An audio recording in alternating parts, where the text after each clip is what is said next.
لماذا لا تتحد الأمة؟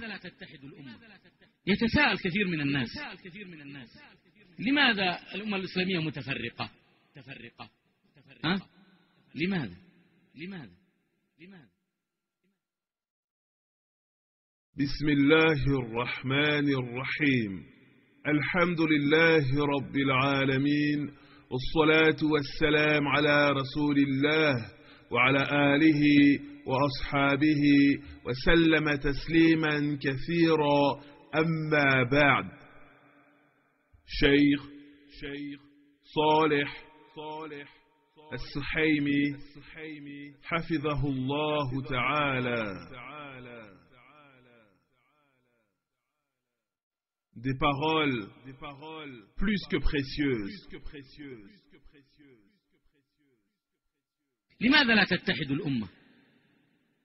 يتساءل كثير من الناس، لماذا الأمة الإسلامية متفرقة؟ ولماذا الأمة الإسلامية متمزقة؟ ولماذا يتحكم فيهم إخوان القردة والخنازير؟ لماذا؟ لأن الكثير منهم مشرك بالله، يدعي أنه من أهل لا إله إلا الله، وهو يعبد الأصنام والأوثان والقبور والنجوم. Beaucoup de gens parmi les musulmans se demandent pourquoi la communauté n'est-elle pas unie? Pourquoi est-elle si divisée? Pourquoi est-elle dans une telle situation de rabaissement, d'humiliation, éprouvée et dominée par leurs opposants, les frères des singes et des porcs? La réponse est que beaucoup, parmi ceux qui appartiennent ou se revendiquent de l'islam, ont sombré dans le polythéisme, le shirk. Certains prétendent être des partisans de la parole La ilaha illallah. Certains prétendent être des monothéistes, alors qu'en réalité, ils adorent des idoles, des statues, des tombes, des étoiles, etc. اليوم في الصباح أستمع إلى إذاعة، كنت أنتظر نشرة الأخبار، وإذا بي نساء مسلمات أسماءهن أسماء ورجال أسماء إسلامية يسألون واحد عن النجم الفلاني وعن الطالع الفلاني وعن الحظ الفلاني، أسماءهم إسلامية ومن إذاعة إسلامية تدعي أنها إسلامية. أين؟ كيف يعني نحن نريد أن نجمع الأمة بهذا الغثاء، والله لن تجتمع، والله لن تجتمع ما دام هذا الغثاء موجودا حتى تطهر الأرض من الشرك. لا أعني شرك الكفار المعروفين من اليهود والنصارى والشيوعيين والبوذيين وغيرهم، هؤلاء كفرهم معلوم، أعني ممن ينتسب إلى الإسلام وهو يشرك بالله عز وجل ويهزأ بسنة رسوله صلى الله عليه وسلم.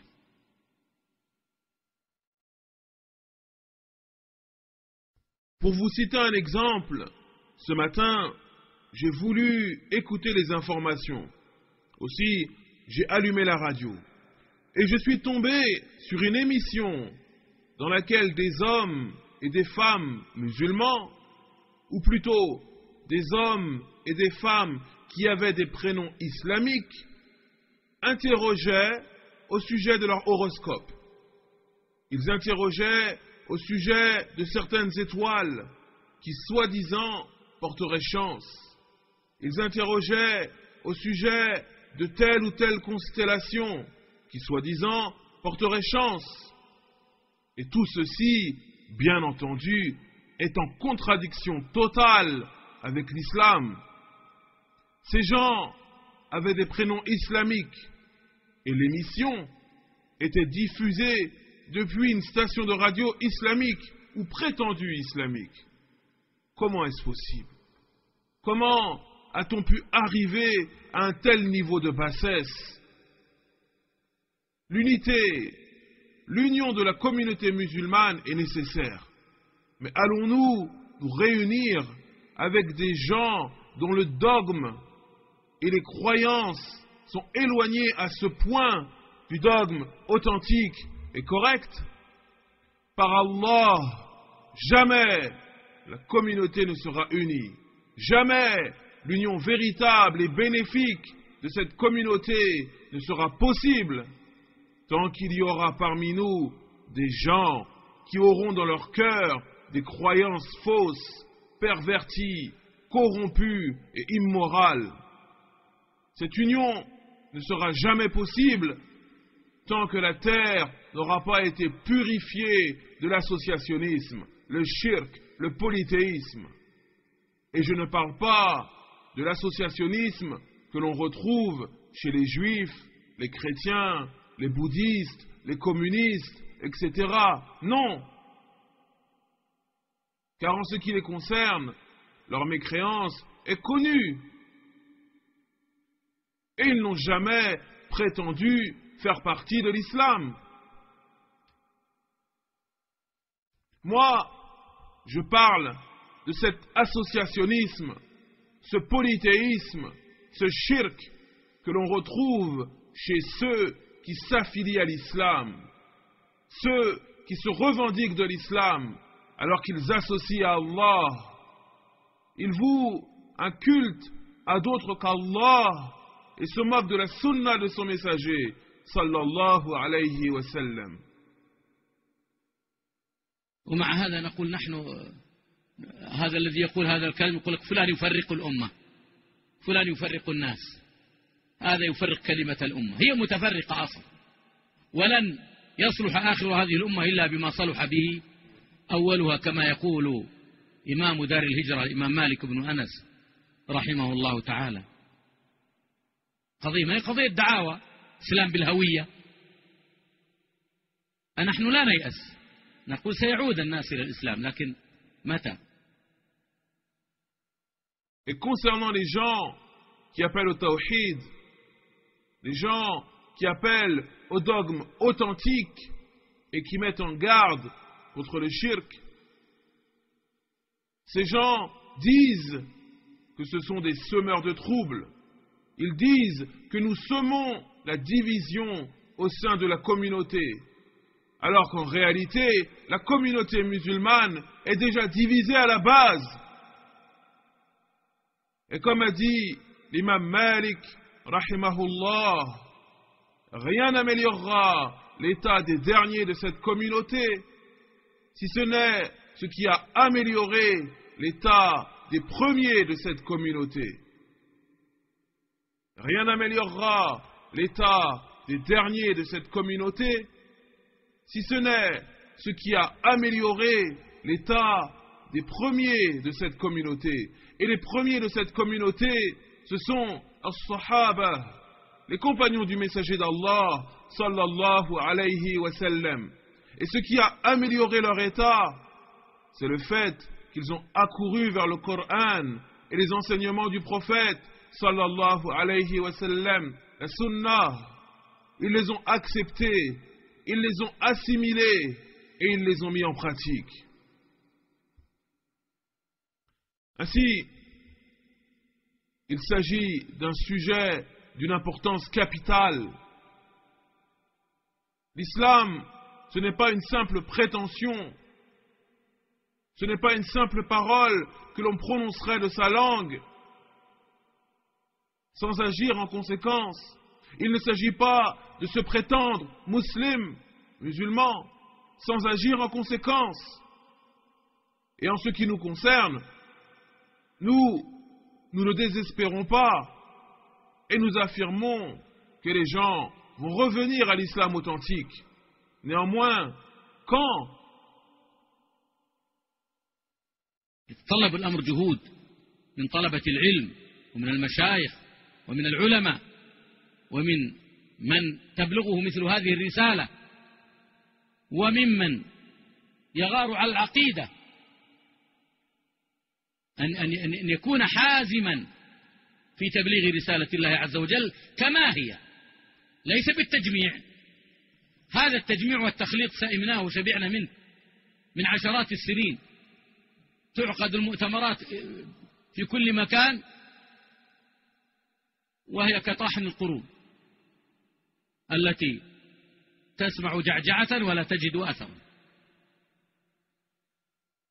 نحن لا نيأس، الأمل في الله عظيم، ولا تزال طائفة من أمتي على الحق ظاهرة منصورة لا يضر من خالفهم حتى يأتي أمر الله. لكن نقول متى يبلغ البنيان يوما تمامه إذا كنت تبنيه وغيرك يهدمه. Cette affaire nécessite que les étudiants en sciences religieuses fassent des efforts.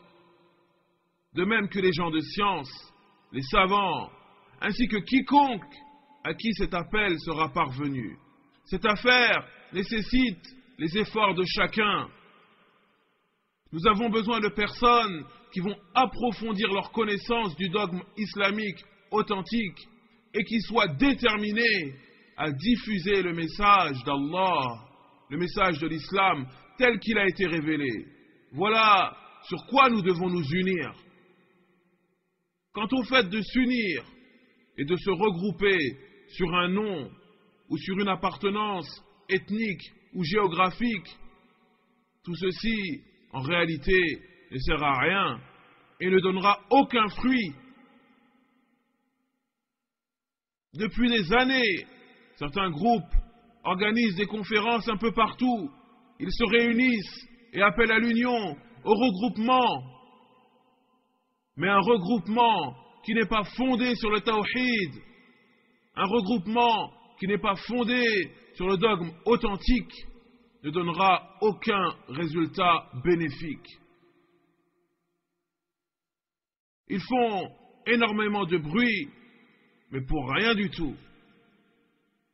Il n'y a aucun résultat bénéfique.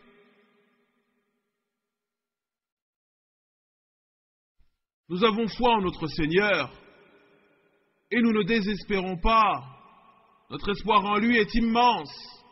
De plus, le messager d'Allah, sallallahu alayhi wa sallam, a dit, en traduction rapprochée, il a dit, il y aura toujours un groupe de ma communauté apparent sur la vérité et secouru, sans que ceux qui ne les contredisent ne leur causent de tort.